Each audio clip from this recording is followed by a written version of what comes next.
Vamos dar sequência no conteúdo aqui. Eu queria explicar para vocês o seguinte: essa questão da emenda não é regra fazer da forma que a gente está ensinando aqui. Cada um trabalha da forma que aprendeu e da forma que acha melhor. Eu tenho uma peça aqui, ó, de 30.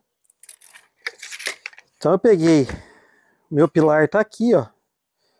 O eixo dele é aqui, 20 para cada lado. Eu vou trabalhar com a emenda da face do pilar para cá, sempre para a parte maior da emenda ficar depois do pilar. Eu vou pegar os 30 e vou multiplicar por 2, então vai dar 60. Marco aqui, ó, os 60.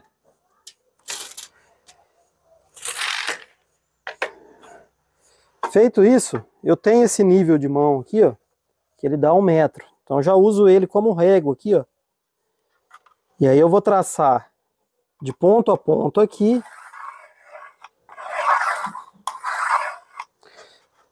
Para eu fazer o dente da minha emenda, eu tenho que achar o centro da peça. Então a gente mede aqui o centro da peça, nesse caso aqui o 15.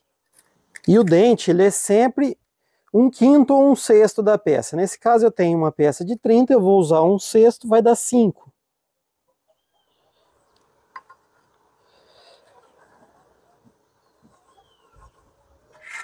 Meu nível de mão aqui, ó, ele já tem os 5 que eu preciso, então ele facilita o meu trabalho, aí eu já uso ele como gabarito.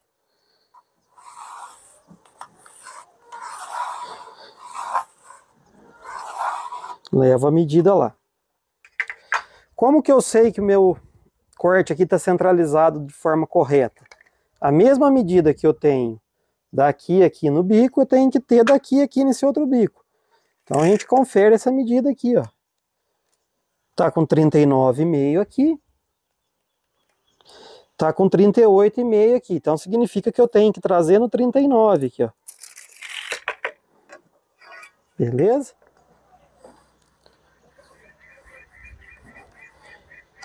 Então aqui a gente vai cortar.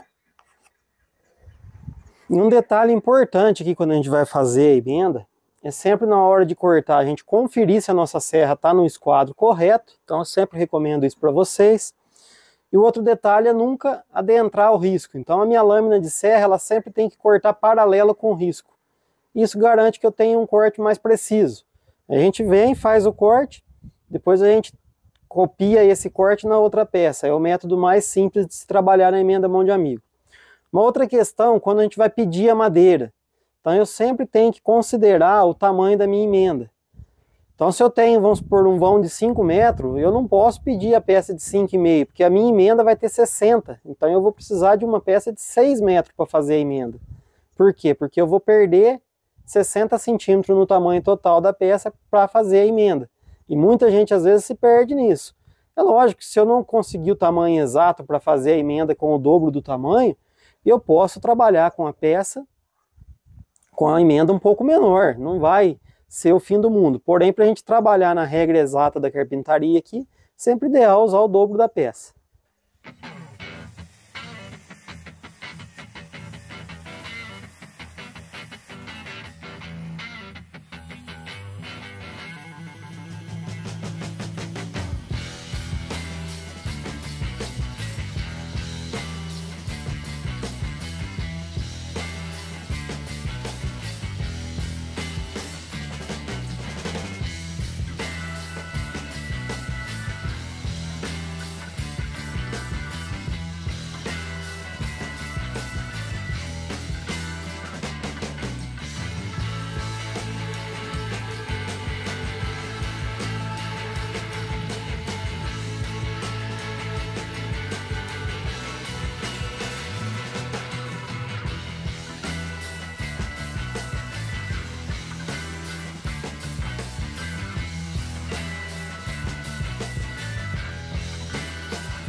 Vocês observam que eu coloco sempre a curva das peças uma ao contrário da outra.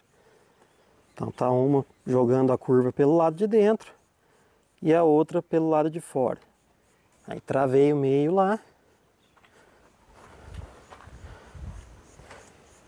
E aqui, ó, um outro detalhe é que nós nivelamos a peça. Então ela tá no nível de ponta a ponta.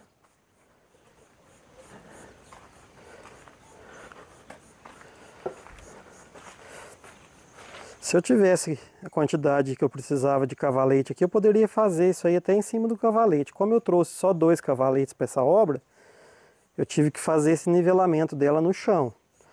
Tá ok? Mas lá daquela ponta lá, ó, até lá do outro lado, onde ela tá passando para fora da área ali, ó, ela tá no nível, tá ok?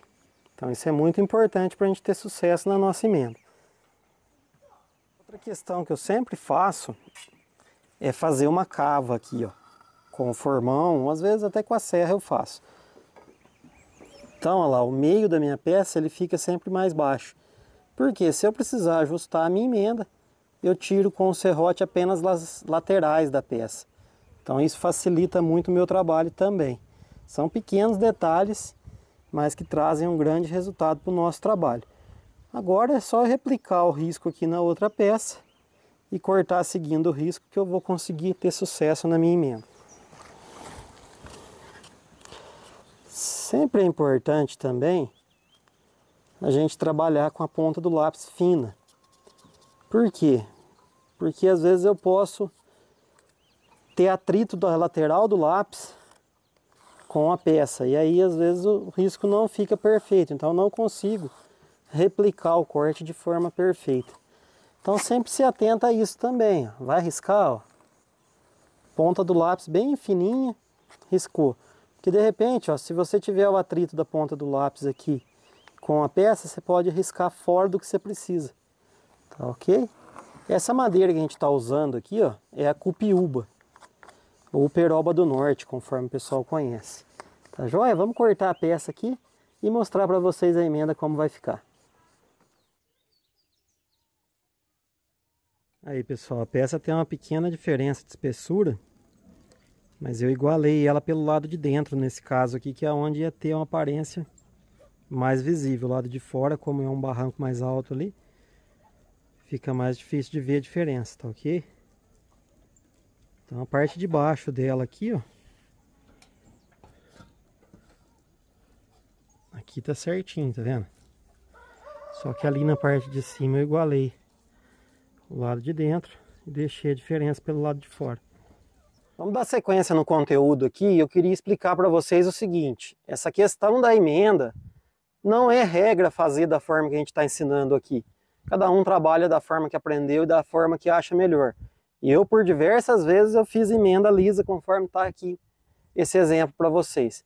Porém, a partir do momento que você começa a agregar encaixe, começa a agregar acabamentos no seu trabalho, a evolução é constante. E aí o cliente fica mais satisfeito, a demanda de serviço aumenta, consequentemente você consegue agregar mais valor ao trabalho, porém tudo isso a longo prazo. De início, provavelmente você vai notar que seu trabalho vai ter uma perca até de rendimento, porque você não tem experiência de repente de estar fazendo dessa forma, mas a partir do momento que você domina a técnica, a evolução é constante. Vamos dar sequência aqui, e um detalhe importante: depois que eu faço a emenda, ajustei tudo, eu travo ela com parafuso ou prego, nas extremidades aqui. Porém, como a peça é grande, como a movimentação da madeira é sempre constante, eu recomendo para vocês que façam o travamento também com barra roscada. Eu sempre, nesse caso, eu uso barra roscada de 0,5 polegada. Então a gente coloca uma barra roscada próximo ao bico aqui, ó, e outra aqui, ó, próximo ao bico. Para quê? Para a hora que a madeira assentar no lugar, de repente até dar uma abridinha no corte, você vai lá com a chave, você tem recurso de dar um reaperto na emenda, e isso melhora o acabamento a longo prazo. Outra questão: a barra roscada, ela sendo colocada de forma justa, ela ajuda a evitar que a peça, de repente, ela torça para um lado ou para outro. Então ela ajuda a ter um travamento melhor da peça. Então são pequenos detalhes que nos dão um grande resultado.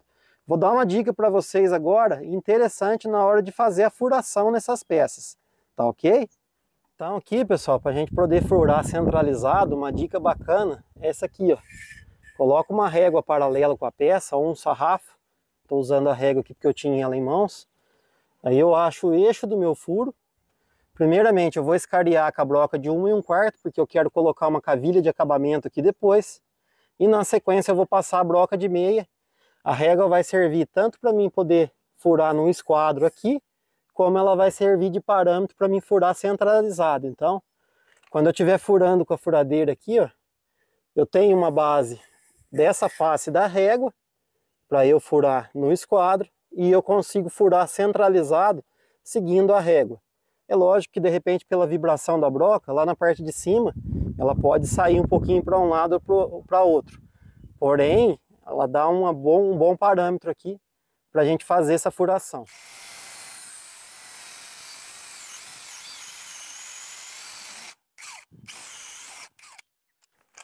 Escariei ali a quantia que eu consigo esconder a porca e a arruela. Vou colocar a minha broca chata de meia aqui.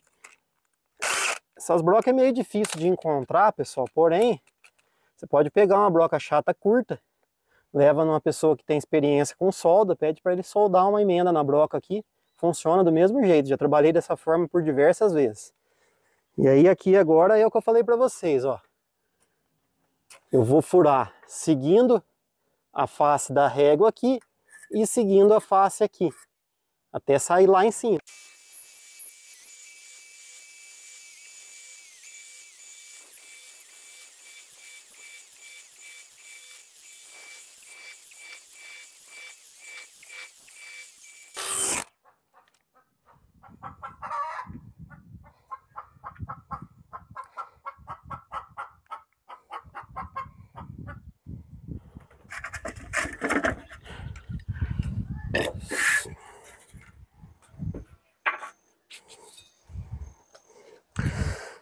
Agora aqui, pessoal, embora na parte de cima eu não uso cavilha, eu tenho que escariar com a broca de 1 1/4. Então o que eu vou fazer? Eu vou pegar um tapa-furo aqui, ó, inclusive tem vídeo no canal ensinando como fazer, e vou preencher esse furo que a gente fez aqui, ó.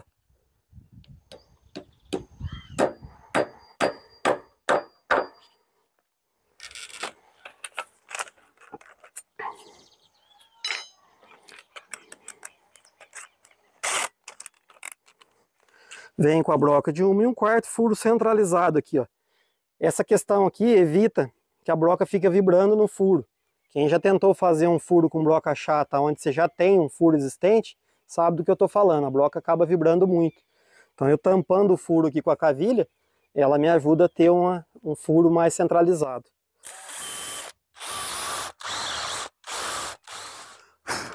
Na parte de cima eu vou furar pouco, porque eu não vou cavilhar, eu só quero esconder a porca e a arruela. Aí agora é muito simples, só a gente colocar a barra de rosca, e eu vou mostrar isso para vocês no vídeo. Tá gostando do vídeo? Esquece de deixar o like para apoiar o nosso canal, compartilhe o nosso conteúdo com seus amigos, pra gente é sempre um prazer poder estar recebendo gente nova aqui no nosso canal, e nos traz uma motivação maior para poder continuar criando conteúdo para vocês. Vamos terminar o vídeo aqui, vou mostrar para vocês como colocar a barra roscada no lugar. Então aqui agora eu cortei o pedaço de barra de meia polegada que eu vou usar. Não vai cair não, fica aqui na minha mão. E eu vou colocar ele ali com a chave de impacto.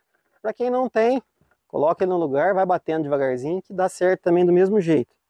Eu uso esse adaptador aqui, ó. Nada mais é do que 3 porcas soldadas junto para poder encaixar aqui na chave de impacto. E eu uso sempre, pessoal, para lubrificar o parafuso, sebo de carneiro. Pode usar parafina, pode usar graxa, usa o que você tem em mãos. Porém, toma cuidado que dependendo do que você usar, pode manchar a madeira. Então, se for um lugar que não vai aparecer, então não tem problema. Se for um telhado aparente, como é o nosso caso aqui, então sempre usa alguma coisa que não vá manchar a madeira. Nesse caso aqui, o sebo de carneiro é ideal aqui, ó. Passo ele todo no parafuso, para poder lubrificar a hora que a gente estiver colocando o parafuso. Coloco a arruela lá dentro do furo. Vou com a chave de impacto aqui, ó. E coloco o parafuso.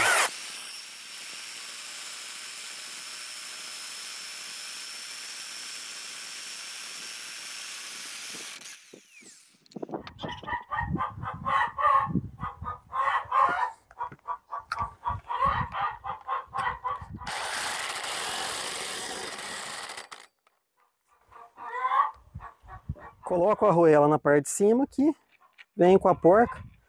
É o que eu falo, pessoal, se você não tem a chave de impacto, de repente, não tem problema, aperta na chave manual, que não pode deixar de fazer o serviço por uma ferramenta. E caiu de novo o celular ali. Só apertar o parafuso aqui, ó.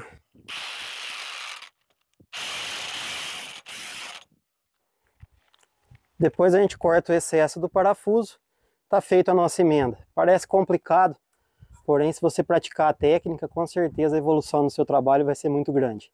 Espero que vocês tenham gostado desse vídeo. Na sequência, aí nos próximos vídeos, a gente traz esse trabalho concluído. Muito obrigado pela presença.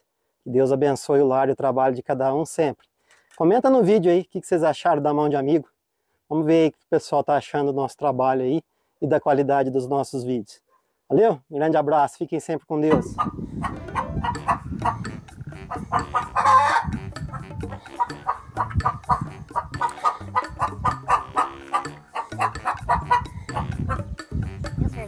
Por uma ferramenta. E caiu de novo o celular ali. Acabou a bateria, né? Pausa aí. Vamos fazer na mão o finalzinho?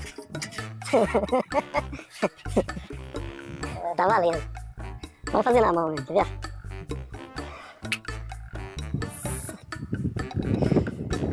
Vou carregar.